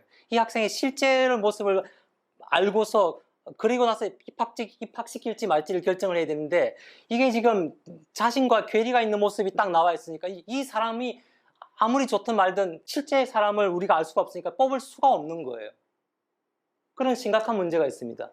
자기 자신을 보여줘야 되는데 다른 사람을 보여주고 있어요. 그 사람은 부모님이 원하는 상일 수도 있고요, 선생님이 원하는 그 모습일 수도 있고, 이 사회가 말하는 바람직한 고3 학생, 바람직한 12학년 학생의 모습일 수도 있고, 그거를 자꾸 보여주려고 하는 거예요. 자기가 아니에요. 그것은. 이런 심각한 문제가 10명 중에서 9명에서 발견이 됩니다.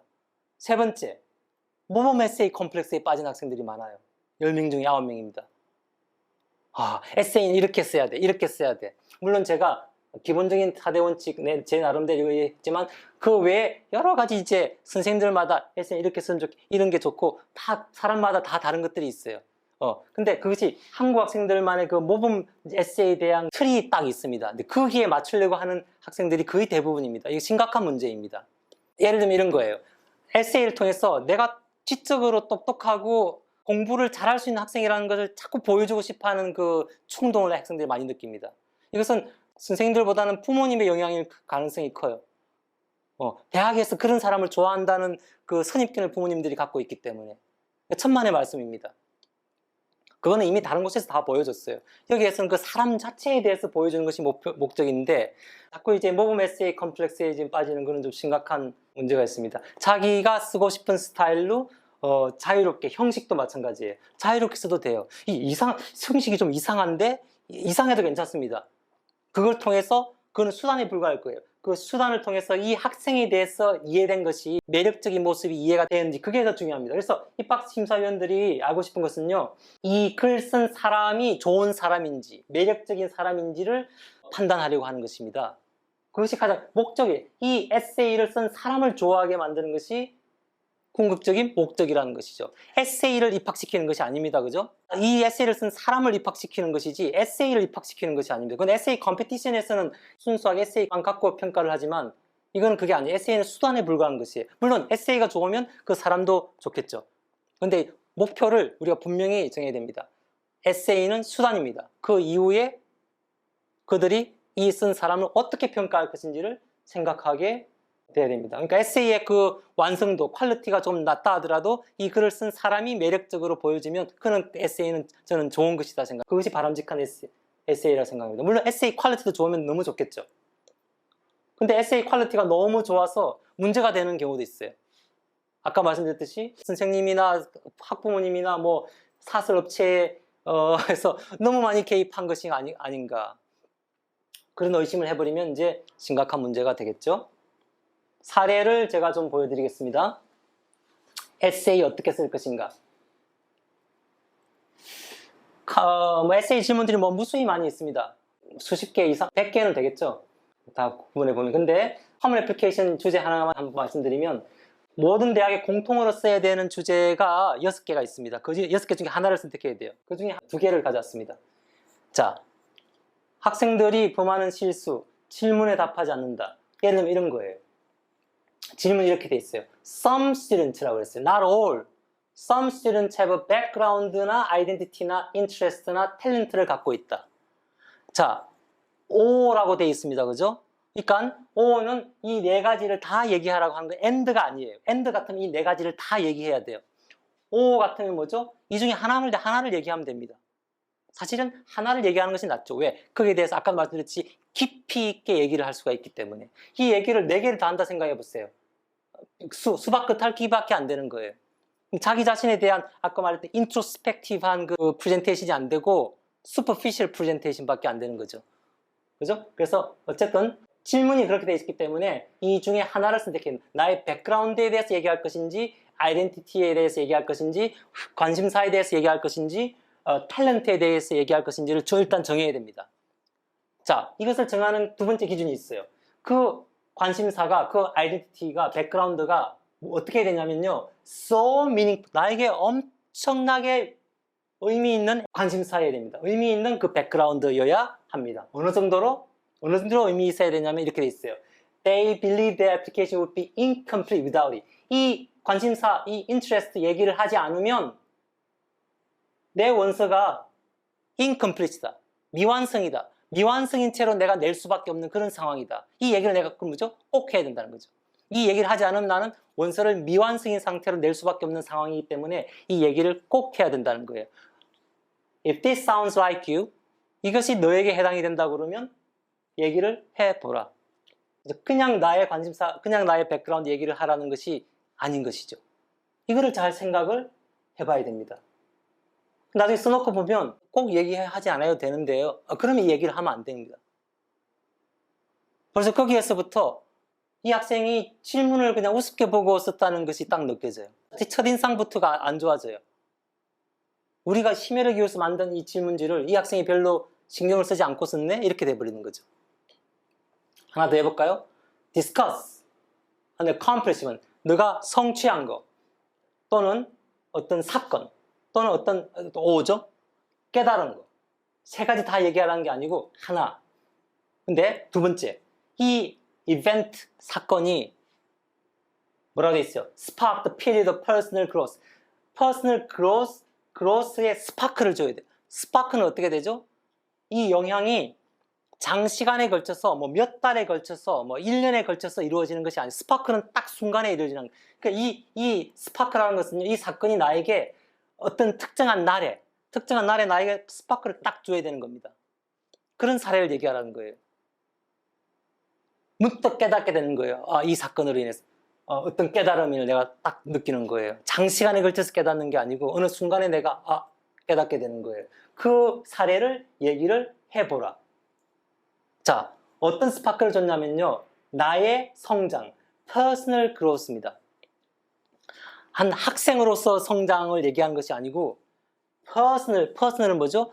그 사람 자체를 얘기하는 것입니다. personal이라는 것은 나의 어떤 사회적인 아이덴티티를 얘기하는 것이 아닙니다. 나 누군가의 아들이고 누군가의 친구고 어디 학교의 학생이고 그게 아니고 사람 그 자체, 한 사람으로서의 성장에 스파크를 준 케이스를 얘기해보라. 주로 정신적인 성장을 말하는 거죠. personal은 정신적인 거죠. 정신적인 성장에 스파크를 준 케이스를 얘기해보라. 그리고 end니까 뭐죠? 이거는 꼭 얘기해야 되는 거예요. O가 아니에요. 그것도 얘기하고 또 뭘 얘기해야 되냐면 new understanding of 너 자신에 대해서 새롭게 이해한 게 있어야 돼요. 이 스파크를 딱 준 케이스 그 이전에 내가 알았던 나의 모습, 나는 이런 사람이라고 생각했는데 나의 이런 면이 나에게 있었구나. 나는 이런 면도 내가 갖고 있는 사람이구나 하는 것을 새롭게 이해하게 된 것을 얘기를 해야 됩니다. 또는 다른 사람에 대해서 어머니에 대해서 아빠가 나의 무관심한 줄 알았는데 사실은 굉장히 아빠가 나의 어떻게 생각하는지를 새롭게 깨닫게 된 케이스라든지 그런 케이스. 요즘 아이들은 어떤지 모르겠지만 예전에는 그런 거 되게 많았잖아요. 우리 때는 아버지한테 막 맞고 자라고, 특히 남학생 남자들 같은 경우에 요 케이스도 지금 질문을 하나 보면요, 처음에 생각했던 거랑은 차원이 다르게 정확하게 답을 하기 위해 노력을 이제 해야 된다는 거죠. 자, 근데 그렇게 쓰다가 보면요, 자연스럽게 아까 제가 말씀드렸던 진실하게 쓸 수밖에 없게 돼요. 질문에 정확하게 답을 하기 위해 노력을 해니 진실하게 쓰지 않겠다고 작정을 하고 지금 쓰게 되면요, 이 질문을 자꾸 이제 자기식으로 꼬는 거예요. 질문은 이렇게 돼 있지만 내가 보여주고 싶은 것에 끼워 맞추기 식으로 쓴단 말이에요. 그리고 수프피치하게 갈 가능성도 높아져요. 그리고 뭔가 포뮬러를 따라서 사람들이 이렇게 쓰는 게 에세이가 좋다고 하니까 자꾸 거기에 맞춰서 질문에 대해서 답을 하려고 하는 게 아니고, 그죠? 뭔가 컨트라이브 되게. 자, 그래서 여기 이제 커먼 애플리케이션 이런 토픽이 6개가 있는데 그 중에 하나를 650단으로 이제 써야 되는 것입니다. 학교별로 에세이가 보통 3개 정도가 있습니다. 메인 에세이 하나랑 학교별 에세이 보통 3개가 있습니다. 그 중에 또 이제 쭉 가져와 봤는데, 제가 몇 가지만 가져와 봤는데, 예를 들면 tell us about something that you do simply for the pleasure of it. 이거는 MIT뿐만 아니고 이런 질문을 하는 학교들이 많습니다. MIT에서 질문 이렇게 있어요. 우리에게 어떤 것에 관해서 얘기해달라. 너가 simply, 그 일의 그 pleasure, 즐거움, 그것이 즐겁기 때문에 하는 것에 대해서 얘기해보라. 이것도 질문에 답을 해야 돼요. 근데 학생들이 써놓고 보면요, 질문에 답이 안 되는 거예요. 왜 그러냐면 simply가 뭐예요? simply는요 100% pleasure 때문에 하는 거예요. 다른 목적이 없어요.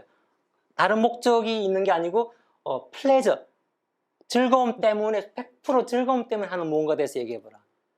여기에서 딱 제가 이렇게 얘기하면 학생들이 이제 막히는 거예요. 자기는 그게 물론 즐겁게 하긴 했지만 사실 그거는 즐겁기도 하지만 사실은 대학 입시에 도움이 되기 때문에 했던 거거든요. 순수하게 그게 즐거워서 한 거 아니다 이거예요. 그러면 사실은 살짝은 거짓말을 할 수밖에 없는 거죠. 나를 속이고 글을 쓸 수밖에 없는 상황이에요. 이게 어떤 거냐면 내가 아까 콜롬비아 대학 간 그 보이그룹의 팬클럽 활동한 거, 그건 자기가 좋아서 한 거예요. 막 쫓아다니면서 엄마 속이고 가면서 막 학원 다니다가 학원 안 가고 거기 가고 콘서트장 가고 있고. 아, 실제로 그랬어요. 그 조지 워싱턴 그 게임 해가지고 서울시 대표로 나간 학생, 엄마도 속이고 저도 속였어요. 우리 학생 1년 동안 제가 몰랐었어요. 액티비티 리스트 쭉 봤는데 저한테 그 얘기를 안 했어요. 대학 갈 때 사실 이런 얘기를 하다 보니까 자기가 사실 틀어놓은 거죠. 이런 것들이 MIT에서 말하는 바로 그 질문에 딱 답이 되는 사례인 거죠. 순수하게 내가 좋아서 한 거. 아까 다트머스 칼리지에서 사례를 냈던 거. F1 레이싱카 만들기에 완전히 빠져 있어요. 얘가. 자동차에. 그런 것들이죠. 자, 그 다음 How did you spend last two summers? 지난 두 번의 여름 방학 동안에 무엇을 했냐? 모범 에세이 컴플렉스에 빠지면 안 된다고 그랬습니다. 뭔가 그러면 나를 그지 만들어 놓고 대학에서는 여름을 어떻게 보내는 것을 좋아할까? 모범적인 입학생은 어떻게 이 질문은 프린스턴하고 스탠포드 질문이에요. 다른 학교들은 보통 last summer라고 돼 있는데 last two summers, 두 번의 10학년 여름방학과 11학년 여름방학. 보통은 11학년 여름방학만 물어보든지 아니면 summer 때 9학년, 10학년 어떤 걸 써도 괜찮다 이렇게 돼 있거든요. 근데 이건 딱 이렇게 돼 있어요. 최근 두 번의 여름방학 동안에 뭘 했냐. 우리 학생 중에 스탠포드 간 학생 또 얘기인데 다른 학생 얘기예요. 아까 그 학생 말고 여기에서 이제 처음에 조금 막혔어요. 왜? 11학년은 이제 입시 준비를 하다 보니까 인턴십을 했단 말이에요. 여름 내내 8주 동안, 2달 동안 열심히 그 인턴십 열심히 했어요. 10학년은 방학 때는 뭐냐면 이제 학원을 다닌 거예요. 학원을 5주 다니고, 그 다음에 하와이에 3주간 놀러 갔다 온 거예요. 그럼 그거 써야죠. 그걸 썼어요. 학원 다니고 하와이에 온 가족과 함께 그게 하필 또 좋았던 게 할아버지 할머니까지 모시고 갔어요. 대박이죠. 굉장히 그 가족 간의 관계가 또 좋은 걸 또 이제 보여줄 수 있는 그런 또 효과가 있었습니다. 어쨌든 놀았다 이거예요. 그 얘기를 썼어요. 이거 써야 될까요? 말아야 될까요? 이제 잠시 고민하다가 학생이 또 쿨합니다. 뭐 쓸 수밖에 그거밖에 한 게 없으니까 써야죠. 그래서 놀았던 거. 그게 스킨 스쿠바 그 연습해가지고 나중에 자격증 딴 거 그것도 얘기하고. 노는 것이 나쁜 것이 아니다. 썸머 브레이크는요, 제일 중요한 게 휴식을 취하는 겁니다. 휴식을 취하라고 있는 게 여름이에요. 제일 중요한 걸 한 거예요, 그 학생은. 3주간. 가족들과 함께. 그리고 학원 다닌 얘기. 학원 다닌 얘기 가지고 써야 될지 말아야 될지 특히 미국 학생들 또 고민하는 학생이 있는데, 유시 원서에 보면 뭐라고 돼 있냐면 이렇게 돼 있습니다. 너가 다니고 있는 학교 이외에 대학 입시를 준비하는 과정에서 도움을 받은 기관이 있으면서라 돼 있습니다. 우리 학생, 버클리 간 학생, 아이비 라인 아카데미 우리 학원에 이름 썼습니다. 미국 교포 학생, 한국 학생들은 절대 안 쓰려고 그래요. 왜? 항상 그 주변으로부터 들어오던 바가 있습니다. 그런 거 얘기하면 안 돼. 그런 거 얘기하면 안 돼. 미국 교포 학생이요, 공립학교 다닌 학생이기 때문에 이제 이런 교육을 받을 기회가 별로 없었고, 한국에 이제 할아버지 댁에 와가지고 다니면서 처음으로 제대로 된 학원을 이제 다녔고, 이게 너무 좋았다 이거예요. 점수도 잘 나오고 학점 공부도 잘하고. 자기 쓴 거예요. 버클리 갔어요, 그 학생. 대단하죠? 그리고 그 캐나다 교포 학생 또 우리 학원에 다닌 것도 그 관련된 거 쓴 학생, 하버드 간 학생입니다. 하버드 간 학생. 대단하죠? 학원 다닌 얘기가 나쁜 게 아닙니다. 학원 다닌 얘기 해도 됩니다. 예전에는 제가 이 학생이 예전에 어떻게 됐냐면요, 모든 점수 다 긁어갑니다. 점수 차가 너무 큰 거예요. 점수 차가 너무 커가지고 이게 뭔가 이게 치팅한 게 아닌가? 의심을 받을 수 있게 충분합니다. 원래 1300에서 2300이 나왔거든요. 2400점 만점일 때. 그래서 이 점수를 칼리지 보드에서 안 주니까 안 내주는 거예요. 이 점수가 지금 뭔가 치팅에 의심이 있다. 그래서 제가 우리 학원의 수강 기록을 8주 동안 수강한 기록을 보여드리고 그 화면을 캡처해가지고 매주 본 모의고사 성적이 어떻게 향상되어 있는지를 화면을 그대로 캡처하고 붙이고 제 사인 붙여가지고 칼리지 보드에 보냈습니다. 그리고 학교에도 대학의 그 커먼 애플리케이션에서도 그것을 멘션을 했습니다. 학원 다닌 얘기가 결코 나쁜 게 아닙니다. 이미 다 알고 있어요. 아시안계 학생들 다 학원 다니는 거 다 알고 있습니다. 그러니까 그거를 굳이 아닌 것처럼 이렇게 할 필요 없습니다. 그 다음에 자, 아까 콜롬비아 얘기를 제가 했었는데 콜롬비아 대학의 질문이 이겁니다. 자, 이렇게 돼 있어요. 리스트 하라. 뭘 리스트 하냐면 타이틀을. 무슨 타이틀? 영화. 복수로 돼 영화들. 콘서트 간 거. shows. 보통 쇼는 이제 우리 학생 같으면 이제 패션 쇼 쓰고 막 이랬었는데 오페라, 뮤지컬, 뭐 패션, 어떤 쇼든지 괜찮아요. 코미디 쇼도 괜찮습니다. exhibit, 전시회, 그리고 lectures, and other, 자, and라 돼 있습니다. 뭐죠? 이거 다 얘기해야 되는 거예요. 영화 2개 이상 적어야 됩니다. 콘서트 2개 이상 적어야 됩니다. 쇼스 2개 이상 적어야 됩니다. 전시회 2개 이상, lectures outside, 이건 학교 렉처 얘기하는 거 아니겠죠? 렉처 2개 이상 적어야 됩니다. 그리고 다른 entertainment. 자, 그럼 뭐예요? other entertainment은 뭐예요? 이거를 다 entertainment로 본다는 거예요. 정의. 이 캐테고리가, 이 모든 것들이 다 entertainment의 캐테고리에 들어가는 것으로 적어놨습니다. That you enjoyed most in the past year. 지난 1년간 11학년 2학기와 12학년 1학기 때 너가 가장 즐겼던, 그냥 즐겼던이 아니고 가장. 그러면 다 이 질문을 보면 콜롬비아 대학은 뭘 기대하냐면요. 적어도 최근 1년에 가장 입시에 바쁜 11학년 2학기와 12학년 1학기 때도 영화 최소한 가장 즐겼던 걸 2개 이상 적으라고 한 걸 보면 최소한 10개는 봐야 되지 않을까요? 콘서트 한 10개? 쇼 한 10개? 그렇게 돼야 그 중에 제일 즐겼던 거를 2개, 3개, 4개를 적을 수가 있죠. 여기에서 학생들이 딱 막히는 겁니다. 아, 콜롬비아 대학은 내가 못 쓰겠다. 내가 못 쓰겠다 돼버리는 거예요. 이거는 뭐지? 이거는 그냥 완전히 노는 것에 빠져 있어야 이게 콜롬비아 쓸 수 있는 것처럼 지금 되어 있습니다. 이게 좀 저는 너무 심하다고 생각했어요. 다행히 이게 바뀌었어요. 2021년 입시, 그러니까 지금 1학년 들어간 학생들부터 올해는 2년 차죠. 이게 and가 o로 바뀌었습니다. 이게 함부로 볼 게 아니라는 거죠. 콜롬비아 대학에서 이거를 이제 자기들도 느낀 거예요. 이거 and라고 적어가지고 학생들이 힘들어하는 걸 자기들 이제 안 겁니다. 우리는 어떻게 썼냐면 콘서트, none, 없음이라고 적었어요. 왜? 이 학생 콘서트 가본 지가 없는 거예요. 근데 콜롬비아 대학은 지원을 하고 싶고 거짓말은 못 하겠고 할 수 없이 영화 다른 건 다 적었는데 콘서트는 none이라고 적었어요. 콘서트는 가본 적이 내가 없다. 그리고 어떤 학생은 오페라 그 연극 본 거를 괄호해가지고 10학년 때 이렇게. 왜냐하면 지금 이거는 11학년, 12학년 때 적으라고 되어 있기 때문에 그게 아니기 때문에 10학년 때 괄호. 이런 것들이 학생들마다 엄청 복잡할 거예요. 그러니까 학교에서 그걸 이제 인식을 한 거예요. 이게 지금 너무 조건이 까다롭다. 지금 그래서 요 하이스쿨로 바뀌었습니다. 고등학교 기간. 지난 그러니까 3년 동안 갔던 거. 그리고 다 안 적어도 된다. 5로 되어 있습니다. 그죠?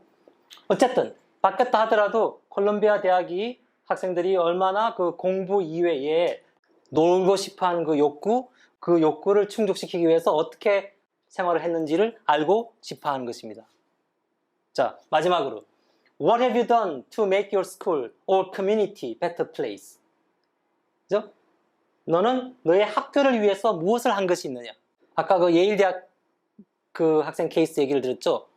자, 커뮤니티의 최소 단위는 가이드에 나와 있지만 family라고 되어 있습니다. 그러니까 지금 이거를 가족을 위한 거, 커뮤니티의 최소 단위 family. UC 버클리의 사례 유튜브에 나오는데 뭐라고 되어 있었냐면 싱글맘이에요. 엄마가 아이들을 혼자서 벌어서 기르고 있어요. 그래서 큰 아이가 방과 후에 알바를 합니다.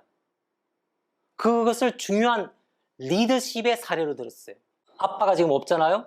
가장의 역할을 엄마와 나누어서 지금 동생들을 같이 기르는 거예요. 리더십의 사례예요. 여기에 딱 들어갈 수가 있죠. 가족을 위해서, 가족이 더 나은 가족이 되기 뭐 했다. 또는 학교를 위해서 무엇을 한 것이 있다. 이것이 이제 에세이로 들어갈 수가 있습니다. 자, 그러면 이제 에세이 토픽은 이제 이 정도로 제가 하고, 그 다음 제가 말씀드리고 싶은 것이 인터뷰를 어떻게 할 것인가에 대해서 말씀을 드리겠습니다. 대부분의 학교에는 그렇게 되어 있습니다. 인터뷰는 우리가 입학을 결정하는 과정에서는 영향을 미치지 않는다라고 되어 있습니다. 많은 학교들이 그렇게 되어 있어요. 그런 조건이 없는 학교들도 있습니다. 그럼에도 불구하고 저는 학생들이 근성으로 생각해서는 안 된다고 생각합니다. 어쨌든 이 입학 동문 인터뷰를 하는데 누가 하냐면 동문들이 하거든요. 그 학교를 졸업한 동문이 합니다. 그리고 그 리포트를 학교에다 제출하게 돼 있어요. 어차피 입학심사위원들은 그 리포트를 본단 말이에요. 근데 그것이 어드미션에 영향을 미치지 않는다? 이것이 뭔가 좀 제가 믿기가 어려워요. 오케이. 이것을 심사하는 과정에서 영향을 미치지 않는다 하더라도 대신 이 글을 읽고 입학심사위원들이 이 학생에 대한 그 임프레션은 어떻게 갖게 될 거란 말이에요. 그러면 판단하는 과정에서 어떤 식으로든지 영향을 미치지 않을까 하는 거죠. 입시 기준은 아니지만 어떤 식으로든지 영향을 미칠 것이다. 그래서 신중하게 생각을 해야 된다. 그래서 저는 학생들한테 어떻게 얘기하냐면요. 반만 한다 이거예요. 말하자면 분산 투자를 하는 거죠. 그래서 10개 대학에서 내가 인터뷰를 신청을 허용을 한다. 그러면 반 정도만 내가 인터뷰 신청을 하는 거예요. 왜 그러냐면요. 인터뷰를 해서 내가 어드미션 입학 가능성이 높아진다는 보장을 하기가 쉽지가 않다 이거예요. 왜냐하면 원서라고 하는 것이 심혈을 기울여서 적는 것이기 때문에 나의 실제 모습보다 좀 더 좋게 나올 가능성이 높겠죠? 당연히 좋게 나와야 되겠죠? 어떻게 보면 아무리 진실하게 얘기한다고 그래도 잘 보이고 최대한 잘 보여야 되기 때문에 어떻게든지 에세이도 마찬가지고 원서도 그렇고 모든 것들이 어느 정도는 지금 포장이 될 수밖에 없는 그런 지금 그게 현실이잖아요. 진실하게 얘기하는 것과는 별개로. 근데 인터뷰는 그 학생을 직접 페이스 투 페이스로 얘기하는 것이기 때문에 그게 뭐 줌으로 하든 직접 만나서 하든 어쨌든 이 학생의 실제 모습을 더 직접적으로 접근을 하는 것이기 때문에 원서를 통해서 포장된 그런 모습보다는 좀 매력이 떨어지지 않을까 하는 그런 우려도 되는 겁니다. 그러니까 이 인터뷰를 함부로 저는 해서는 안 된다고 생각하고요. 꼭 그것이 레커멘드 하는 학교도 있어요. 레커멘드 하는 학교들은 웬만하면 그 그거를 보고 그리고 그냥 purely option이다. 완전하게 하든 말든 상관없다. 그런 학교들은 그냥 안 하는 것이 저는 좋지 않나 하는 것이 제 생각입니다. 그리고 이것도 에세이를 쓸 때 엄청나게 준비를 해서 이렇게 하듯이 인터뷰도 연습을 많이 해야 됩니다. 근데 대부분 학생들은 연습을 하지 않아요. 그냥 내 모습 그대로 진실하게 보여주는 건 좋긴 한데 그래도 연습은 해야죠. 입사 면접 때도 우리가 준비를 철저하게 하듯이 근데 학생들이 인터뷰를 너무 대충 그냥 하는 경향이 있습니다. 철저하게 이것도 준비를 이제 해야 되겠습니다. 오늘 주제는 이제 미국 대학의 명문대 입학 어떻게 할 것인가, 그 준비를 어떻게 하고 합격을 어떻게 할 것인가에 대해서 제가 말씀을 드렸습니다. 그러면 다음 시간에는 영국의 입시에 대해서 또 준비를 해서 공지를 드리고 진행을 하도록 하겠습니다. 오늘 그러면 설명회는 마치도록 하겠습니다. 감사합니다.